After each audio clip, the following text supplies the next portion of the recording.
Hi guys, welcome back to another episode of the Storytime Society. I'm your host Jamie, and I'm so happy you're here. I'm so glad you're alive. The theme of this episode is creepy families, like creepy family dynamics.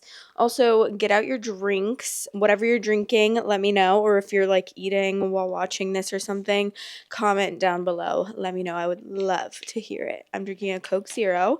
I've been on my decaf grind, so this is like the only caffeine I'm getting today.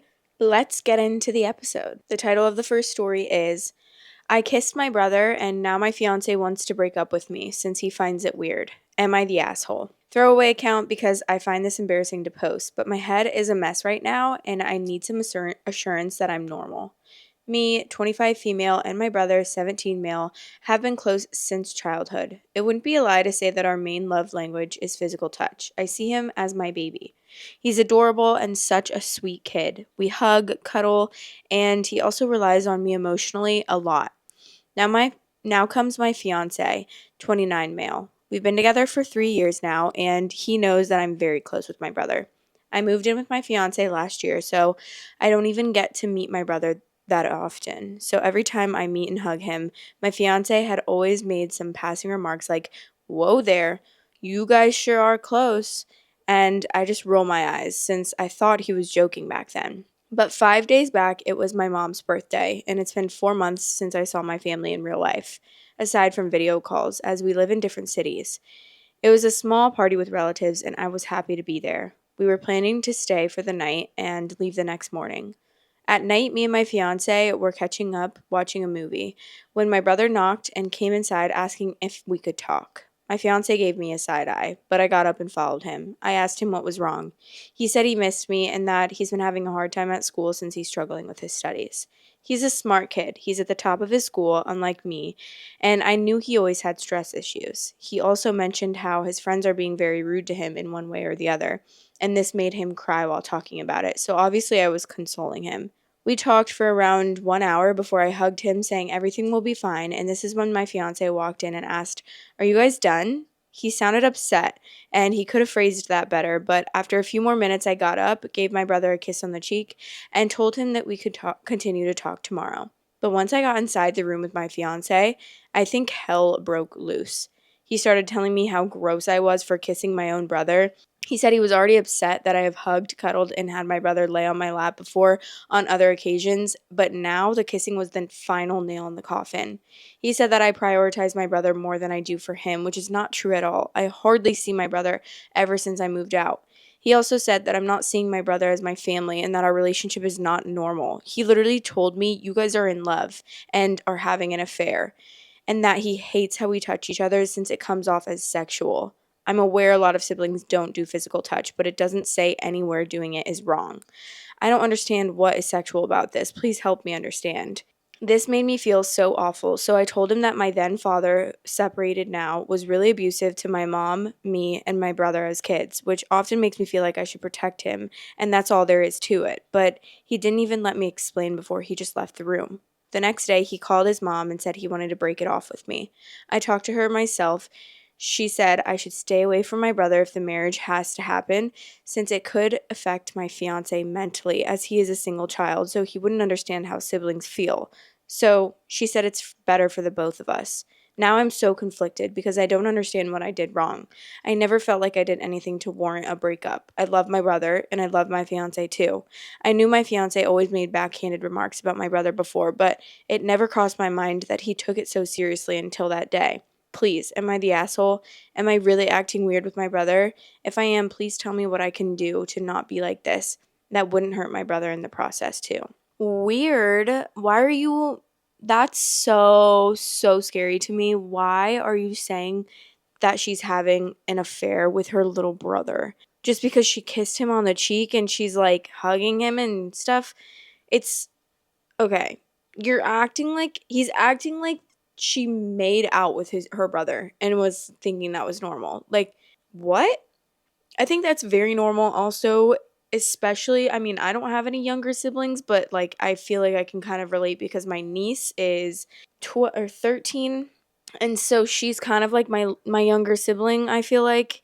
And I would also do that with her. Like, and if she was a boy, I would also feel the same because I love her and we have like a sibling dynamic because we grew up together pretty much. Like we grew up a lot of our lives together, and yeah, I feel like she looks up to me as like a bigger sister as well because she's the only child.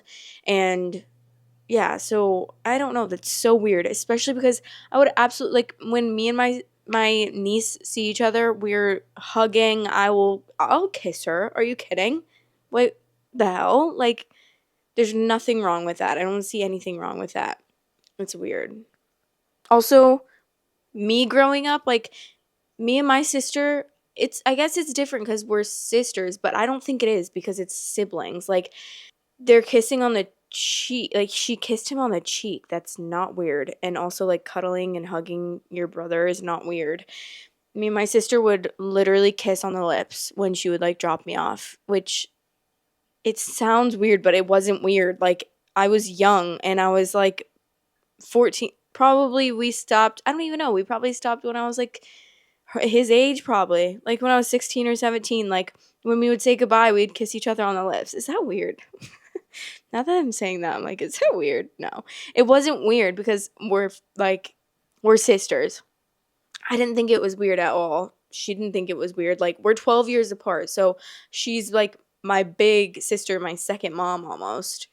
And yeah, that's so funny that he's saying that. Like, also to be like, so what a whiny little baby saying that she's like not paying enough attention to you when she literally lives with you and never gets to see her family.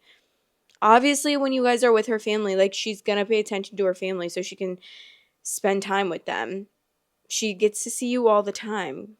Okay, let's read some comments. As much as it hurts, be thankful that your fiancé is showing his true colors before you got married.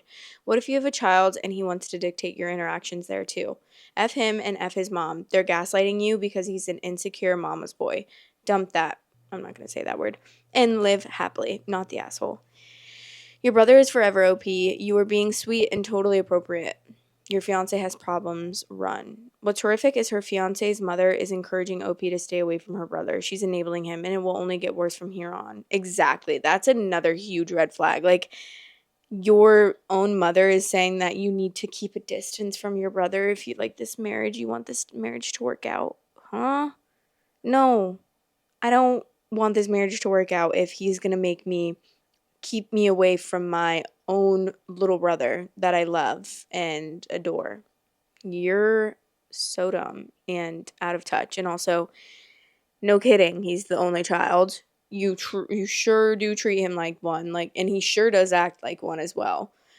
You hate him. The title of the next story is called "My Fiance Cheated on Me with My Father."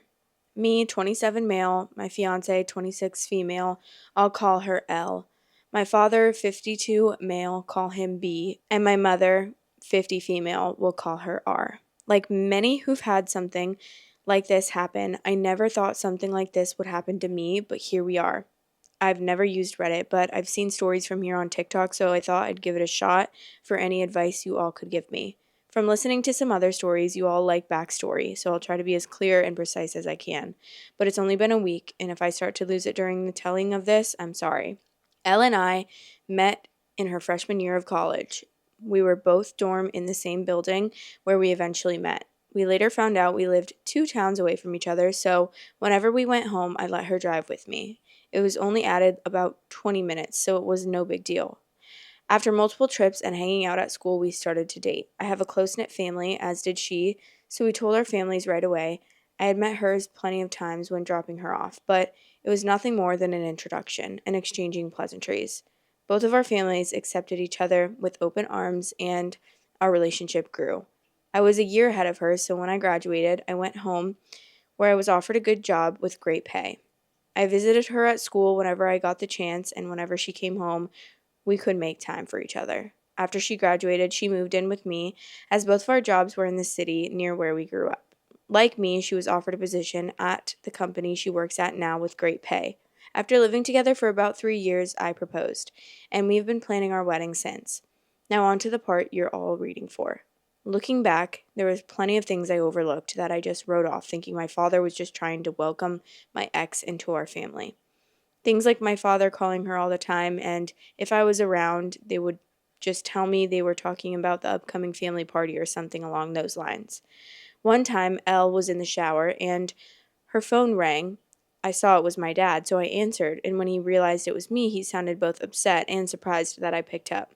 I then asked what was up, and he responded that he wanted to talk to Elle about my mother's birthday that was in a week, and after a minute, we ended the call.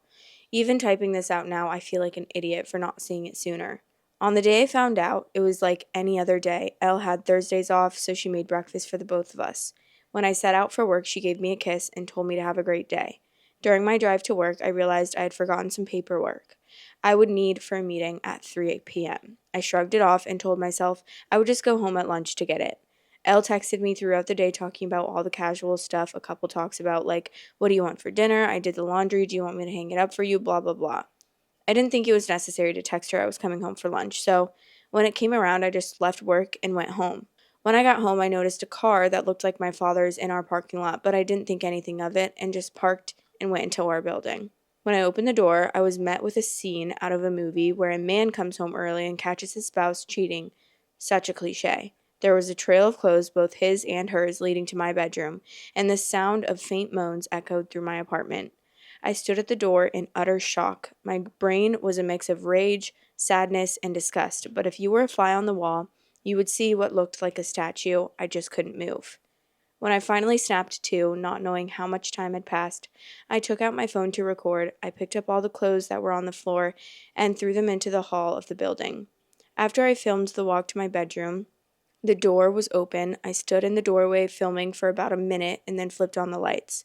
They both jumped at the sudden light and looked at me, and to my utter shock, it was my father in the bed with her. After the initial stun, my father noticed I was recording and started to panic, trying to find anything to cover himself and telling me to stop recording. He found a towel and wrapped it around himself and started to walk towards me. I told him if you don't want to get hurt, stop coming towards me. He either didn't care or didn't hear me and reached for my phone. I hit him square in the jaw. His head bounced off the door and slumped to the ground. Elle shrieked. I aimed the camera at Elle and said, "Concerned about your F buddy, but nothing to say to your fiancé?" My father woke up after about a minute nap, and I told him that I needed to come pick something up for work, so I'm heading back now, and if either of you POSs are here when I get back, I'll send this video to everyone you know. I ended the video, looked at my dad, who was still coming to, and said, "You're dead to me. You're no longer my father, but you might want to go home and talk to Mom, because I'll be talking to her very soon." I sat in my car for a while until one of the bosses at work called to ask where I was. I told her I was on my way back right now. When I got to her office to hand her the paperwork, I must have looked awful because she started asking what was wrong with me. I told her it was nothing and I'd be okay. I could see her scanning me up and down, and she noticed some blood on my collar and stood up, rushed to me, and said, "You're bleeding." I looked down and said it was my father's. She looked confused, so I pulled out my phone and showed her the video. She watched it in its entirety. She was introduced to Elle a few times, but never my father. She sat there silent for a moment until it finally clicked that my fiancé was cheating on me, but not only was she cheating, it was with my father. She asked if there was anything she could do, suggesting I take some time off, but I told her I can't go back there right now, that I just need a minute and I'd be fine for the meeting, and I have another shirt in my office. The meeting went over fine. I put on a smile for everyone like nothing had happened. My boss came up to me after the meeting and asked how I could do that, but I just said, "I don't know," and went to my office. I then came home, and I was alone for the first time in a very long time. Thank you for reading. I'm sorry I carried on so much, but it was therapeutic getting everything down. I just don't know what to do, and I definitely need to get the hell out of this apartment. I just can't live here anymore, and there's no possible way I'm sleeping in that bed. I know not only do I have to go get checked out for STDs, but I think I broke something in my hand. Insane. Just as insane as I thought it would be, obviously, based off the title, but like so wild. And there's multiple updates on this one, so we're gonna read the second update. My fiance cheated on me with my father. Update 1. Wow. Hello, everyone. I didn't expect to come back to Reddit and have this much support. I didn't really plan to update at all. I just wanted to put what had happened out there and hopefully get some advice. I wrote down all that happened. I closed my computer and kind of fell into a depression after I posted. It hit me like a train. And to those who think the post is fake, I wish I was this creative. I'd write books instead of working a 9 to 5. I'll try to reply more, but on this post I just logged back on, and it was honestly too much to try and reply to every comment, so just know I read through most of them, and I truly appreciate everyone's input, both negative and positive. So the other day after I posted, I tried to get into contact with my mother, but none of my calls were connecting. I wanted to see if she would get lunch with me, and I'd tell her everything. After about a dozen tries, I decided to get into my car and go to my mother's house. She needed to know what happened as soon as possible, even if talking about it was going to make it hurt all over again. During the drive, I thought about what I wanted to say and how I would say it. That made me start to panic, and I had to pull over twice to throw up. It's not every day you have to tell your mom that her husband is screwing your fiancé. I pulled into the driveway and sat in my car for a moment to calm down and gather my thoughts. I was in my car for a few minutes when my mother threw her front door open, so I stepped out of my car. She started cursing at me, saying how dare I come to her home after I hit my father for trying to break up a fight between Elle and I. She called me every name in the book and called me an abuser. She told me I needed to leave since Elle isn't ready to forgive me yet, and that if she's smart, she hopefully never will. Yes, apparently my father took Elle to my family's home and told my mom that Elle and I argued, and when my father tried to spot it, I hit him. She continued on for a while until I finally snapped and said, "Really, Mom?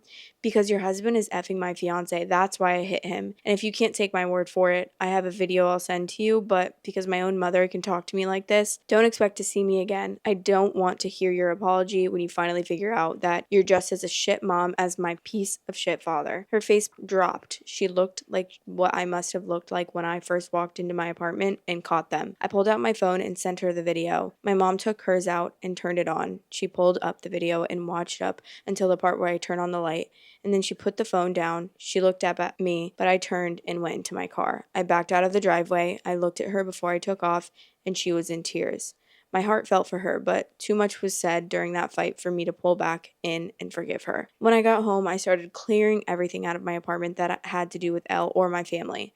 I boxed all of Elle's things up and put them next to the front door. Legally, this has been her place of residence, so I can't technically kick her out. Her name isn't on the lease. Also, she's the type of person who shies away from conflict, and if she returns other than to pick up her things, there will be plenty of conflict. Anything that had to do with my parents, I had packed up and put into storage.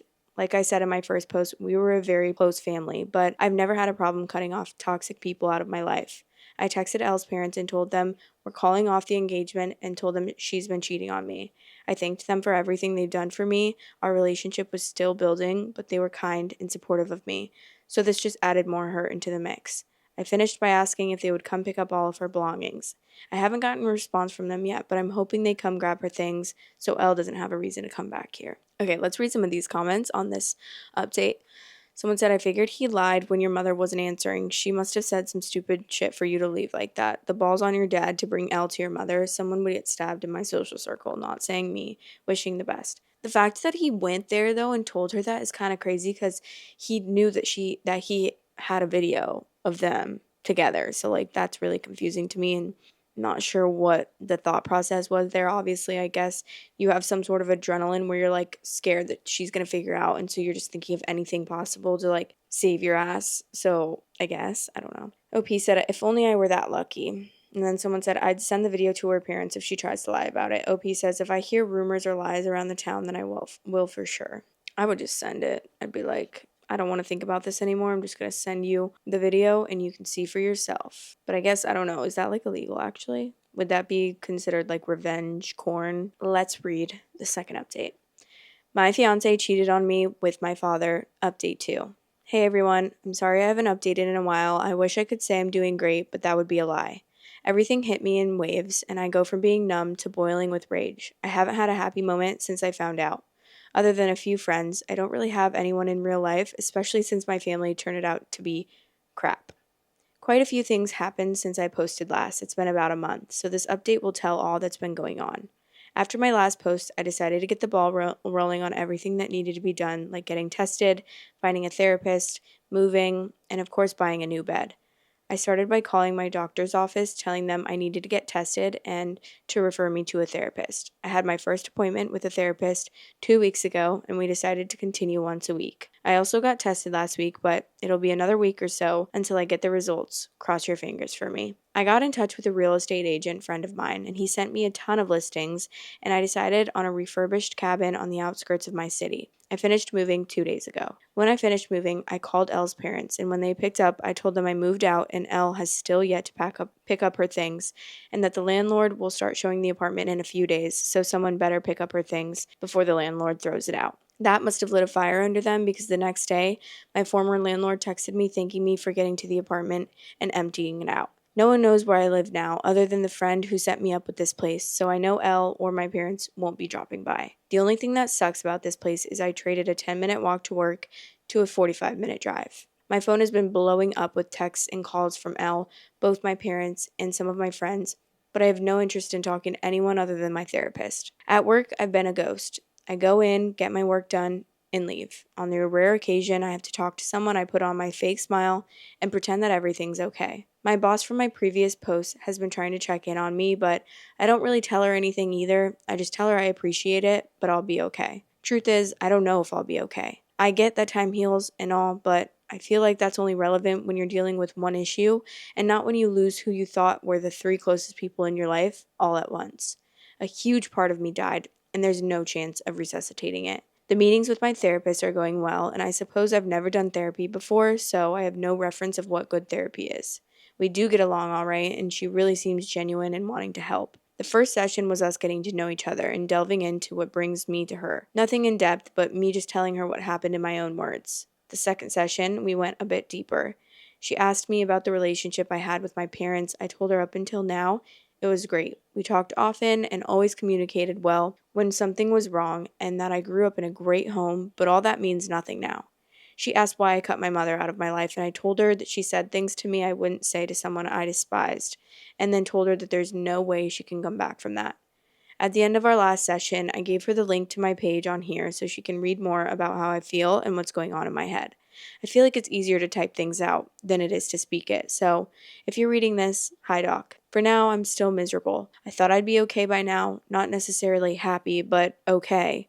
I know some of this is my own fault, not communicating to my friends, but when I think about responding to them, it just seems so exhausting. I know they'll want to get together or come to my new place, but I just don't have the energy to be around them. Until I do, I'll work, go to my appointments, and sit on my back deck sipping on some bottom shelf whiskey and try to enjoy this beautiful view. I haven't hunted since high school, so maybe I'll take that up again now that I can hunt from my back porch. Thank you all for reading this far. Honestly, just take the time that you need because no one should fault you for not wanting to talk to anyone right now after that traumatic of an event happens to you. But I feel like I would talk to your mom, to be so real, because she's going through the same thing. I don't know if they're getting a divorce or not, which hopefully they are, but she's going through the same thing as you, and also it's your mom, and I feel like, yeah, she did say some shitty things to you, but that was because she thought that you did something that you didn't do. So, like, I don't know what she said, but I feel like words hurt. But, like,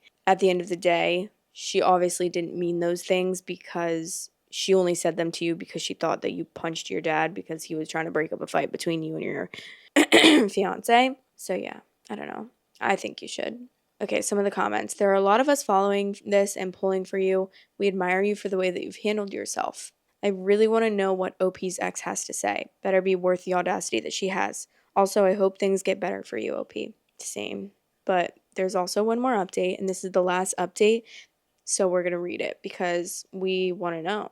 We want to know what happens. My fiancé cheated on me with my father. 8-month update. Hey everyone, sorry I've been MIA for a while now. I'm writing this update to let you all know I'm alive and to give you the lowdown of what's been happening as of recent. First, I want to apologize to those who've worried about me for the past few months. After my last post, I was nowhere near okay, so I pulled back from everything. I secluded myself in order to heal and cope with what is now my life. I want you to know every comment and message didn't fall on deaf ears. I took all of your positive feedback and advice and worked through my problems. So, to the people who've supported me through this, thank you. I can't stress it enough. When I was at the lowest I've ever been, it was the internet strangers that were there for me, so thank you again. In my last post, I was doing things like getting tested and trying to restart my life. I'm happy to inform you I am clean, and I couldn't be more relieved. I'm fully moved into my new place, and when I told you all about my new place, I told you it was a refurbished cabin. Well, I might have been a little bit generous. It was refurbished almost 25 to 30 years ago, so it was a bit dated. Well, with all my newfound free time, I decided to actually refurbish it, and all that's left to do is paint the guest room I turned into an office. The only thing I didn't do myself was the electric and the plumbing because I have no clue how to do it and have zero interest in being shocked or putting my hand in a shit-covered pipe. Doing all the work has been incredibly stress releasing and has helped me clear my head. I still see my therapist once a week. To all those who suggested it, you probably saved my life, so thank you for being able to vent, get my frustrations out, and get the advice I need has been better than anything in my life, past or present. I'm still working at the same company.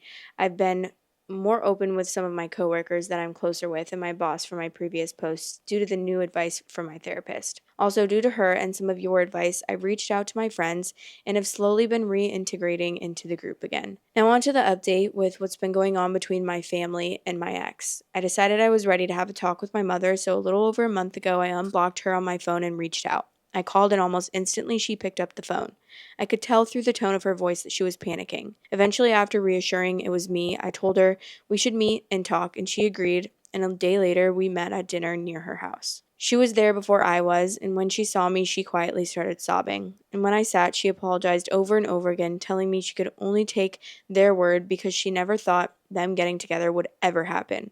I told her while I appreciate her apology, the things that she said to me were despicable and something no mother should ever say to their child, and it showed me exactly what she thought of me. She cried harder and promised it's not true, that when she was told I hit my father for no reason, she was so angry, and when I showed up to the house, she just let her anger take over. Not wanting to go back and forth with her, I decided to move on. I said, speaking of that POS, what have you decided to do with him? She told me they've been separated. She just kicked him out since the day after I sent her the video, and she immediately found a lawyer. Then we moved on to my ex, and she said when I pulled away, she went back into the house and threw them both out. She was so disgusted to look at them. We talked for about an hour in total before I left. I told her I was in a dark point of my life, and because of the things she said to me, I didn't have my mother when I needed her, and because of that, I don't know if I could have her in my life. I then told her I'm willing to work on my relationship with her, but it will be at my pace. She stopped me before I could leave and told me she is to tell me something important. I sat back down, and she said Elle is pregnant. Elle apparently showed up to the house and told my mom. She said she didn't know if it's mine or my father's, and Elle asked if I had been in touch so she can let me know. Obviously, she hasn't, so my mom just sent her on her way. Well, that's about it for the update. I have a lot going on in my mind, not sure what to do or feel. Thank you for reading, and sorry for rambling on and on. Ugh, that's so crazy, but I can't even imagine that. Like, I'm sure it's probably the fathers, though, right? Because I'm sure if they were having an affair, they were probably sleeping together a lot more than she was sleeping with the fiance. Because I feel like that's just usually how it works. Like, they're usually saving their libido, or I guess their sexual encounters for their affair partner, and that's like usually distance, you know what I mean? Like, it usually distances the couple because, and then I feel like you start to realize, like, oh, we're like, no, we're never really intimate anymore, and like, what's going on?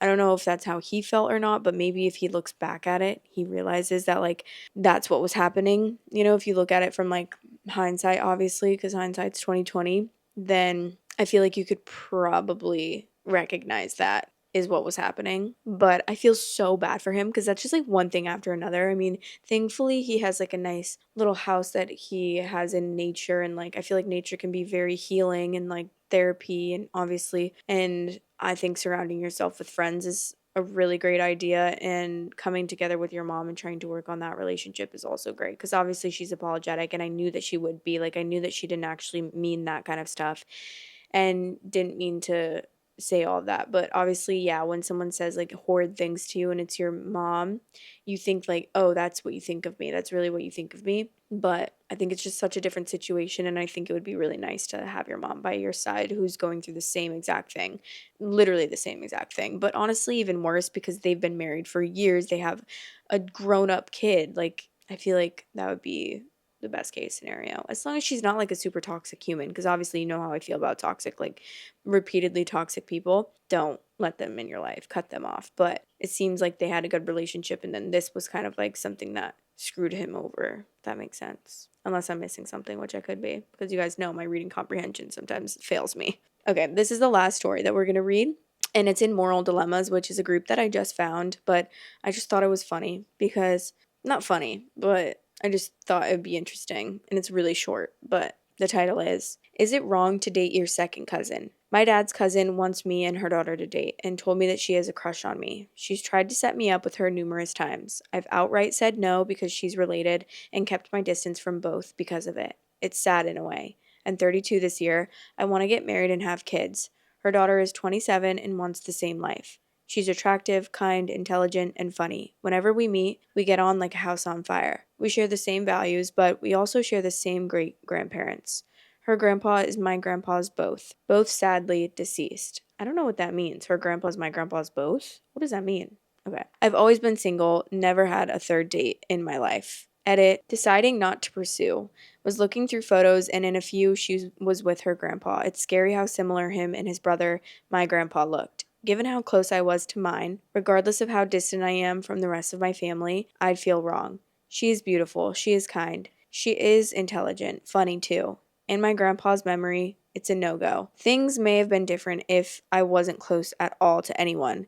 As for keep looking, there are loads of potential women out there. I remain pessimistic and have fully accepted that I'm single for the rest of my life and will die alone. I've accepted that I am the last of my family tree with the family surname, and our dynasty, ancestry, and heritage will die because of me. Oh my god, you're only 32. Don't be so hard on yourself, dude. Don't be so crazy, but also, yes, the fact that you even consider dating your cousin is crazy to me, but desperate times call for desperate needs, I guess. Okay, someone said, from a genetics perspective, you'll be fine. You're far enough removed that any chance of increasing in breeding is pretty unlikely. Culturally, it depends. In places like India or Asia, this would be acceptable and nothing really happens. If you're from Europe or America, it's legal in most places, but people may give you the side eye when they find out, as people, including yourself, have the ick with it. That said, her mom seems to approve. What do the rest of the family think? Honestly, the way you describe her makes her sound like a good fit, so don't completely discount the idea. If you do it, I really wouldn't go around telling people you're second cousins, though, for obvious reasons.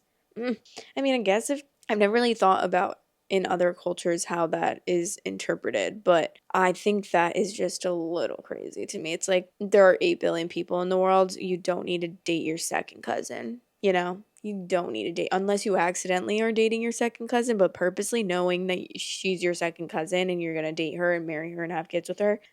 Skewed. So skewed. Okay, someone else said, I don't feel comfortable answering this question definitively, but my first thought is putting myself in this situation. Do I know any of my dad's cousin's family? I can recognize my actual cousins, but they don't look like me except for being the same race, and I don't think I'd be able to know if it's my dad's cousin and their family unless someone told me. I bet it's very possible and not that outlandish that this has happened before without anybody actually knowing. Yeah, without anybody knowing, that's a completely different story, but fully going into a relationship knowing that your cousins is a little crazy to me. I think that's a little crazy. I don't mean to offend anyone that has the, I guess if it's culturally appropriate in your culture, but that's fine. But in America, I feel like it's definitely a no-no, so that's how I've grown up thinking, and I think for genetic purposes, although this person is saying that there is not going to be like inbreeding, I still think down the line, I feel like that could cause issues. I don't know. I'm no scientist and I'm not even anything close to educated about genetics or anything, but I just feel like to even risk that when you could just go find a different partner, like you will find a partner. You can. You just need to put a little bit of effort in, and I get that maybe it takes other people a longer amount of time, which I understand can be very frustrating and disappointing, but you're 32, like you don't have to die alone if you don't want to. You can find someone else. You can find someone that's not your second cousin. You just got to put in some work. And I truly think there's someone for everyone. I feel. This person said, first thing I thought of was Mean Girls. Because first, you have your first cousins, then you have your second cousins. I'm dead. That's so true. Because Karen was like, he's my cousin. Like, I think I don't even remember what she said, but she was like saying that he was hot or something. And was it the guy that she was like making out with and like hooking up with that she thought was hot? I forget. But I love that movie. That's such a slay movie. Okay, that's the end of the storytime segment. We're going to move on to the advice segment. And I might answer a couple here because this first one is pretty short, but depends on how long I go about it. Okay. This question says, how was it going to school in Florida from out of state and how to handle it? I'm an 18-year-old girl who is planning on going to college next year. I want to go to a school in Florida that offered me some really great scholarships from out of state. I am from the Midwest like you and wanted some advice on dealing with not knowing anyone at the college I'm going to, being far away from my family, and adjusting to a new place. I've visited Florida many times, but I haven't been to this particular part of the state before. I prefer to not say what school or where in the state is, and I hope you can understand. Okay, what I have to say is that, first of all, I was super, super nervous to, like, I thought I was going to have no friends, and I was, like, really nervous to go to a new school, even though I've grown up in the same town, so I feel like it's inevitable that I have friends there, but I've never been one that, like, struggled with having friendships. Like, I've always had friends, and I've always been able to make friends pretty easily. It's more so I'm a little bit picky on my friends, so it's like a lot of people, like, if I don't click with someone pretty quickly, I just kind of am like, not interested, if that makes sense. But I was super nervous. I was like, oh my God, guys. I was really excited at first, but then, like, as it came closer, I got more and more nervous. I'm like, am I gonna have no friends? I'm not gonna know anyone. But to be so honest with you, it was not. It was so easy to make friends.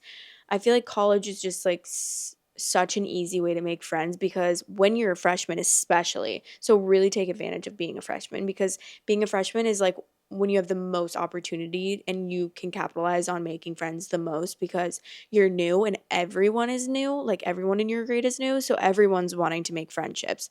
It's not until like later in freshman year and like sophomore year that people are solidifying their groups and their friends and stuff where you'll like have less of a chance to make new friends. Obviously, you still can, but I'm just saying like it's a little bit harder as time goes on. But definitely in the first week, like I would highly suggest going to like welcome weeks, or if anyone like, just invites you to hang out with them. If anyone invites you to go anywhere, also usually your roommate. I made friends with my roommate. We weren't in any of the same friend groups, but separately we were friends, and we had a really good friendship, and like we could come back to, we didn't really do anything outside of living together, but there's that like kind of relationship with someone that you live with, like your roommate, but we were so different. Like I was a party girl, she was very much like a never drank, never like kissed anyone in her life. So it was fun because we had that type of dynamic together where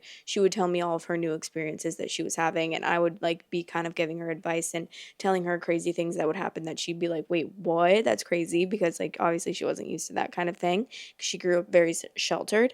But that's like obviously one friend that you can have. And then another thing that I did was there was a Facebook group where you could talk to people before, like new incoming students that were also going to that school.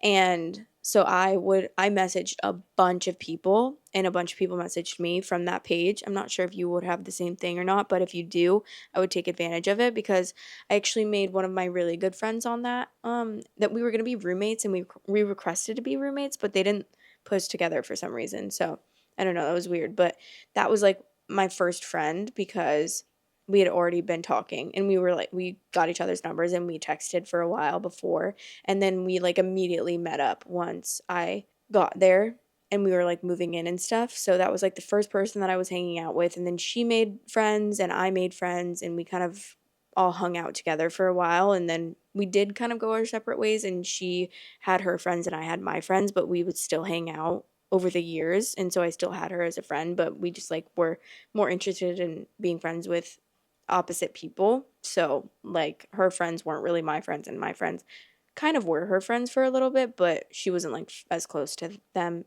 as I was.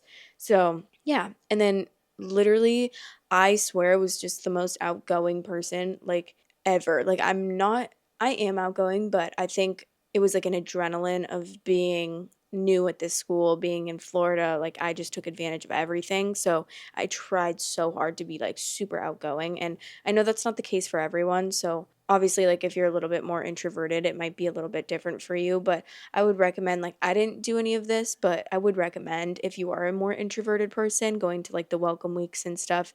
There's like usually events at your college for the first week or two that you can go to. And that's an easier way to meet people as well. But I had already kind of like made friends within like the first 2 days of being there. I literally met my ex boyfriend like the second day that I was there. So I had his group of friends that he had made, and then like my group of friends, and then I made a couple more friends. And yeah, so I would not, I mean, you can be nervous because I think that might like help you, honestly, to be motivated to make friends, but I wouldn't be too stressed about it because it's not what you think. Like, it's way easier than you think it is to make friends because everyone's looking for friends and everyone is wanting to be friends. So, yeah, I hope that helped. But let me know if you want any more detail or if you need any more advice about that. That's going to be the end of the segment and I think the end of the episode. Oh, I do. Maybe I'll just talk in my next episode, actually. Maybe I'll chat in my next episode about like updates and stuff because I kind of want to save that for the next episode. There's nothing like crazy or anything, but you know that I like to chat sometimes with you guys. So, yeah. Okay. Let me know what you thought about these stories. And if you haven't already, please press the like button, the subscribe button. Please comment, guys. Like, I really, really love when you guys comment. You guys know I love when you comment. Please, I highly encourage you to comment, even if it's just like, hi, or anything. Like, let me know what you're doing. Let me know any updates in your life, or just let me know what you thought about the stories or anything that I said in this entire episode. So, yeah, I'll talk to you guys in the next episode. Love you. Bye. Love you guys. Thanks for watching. Please like, comment, and subscribe.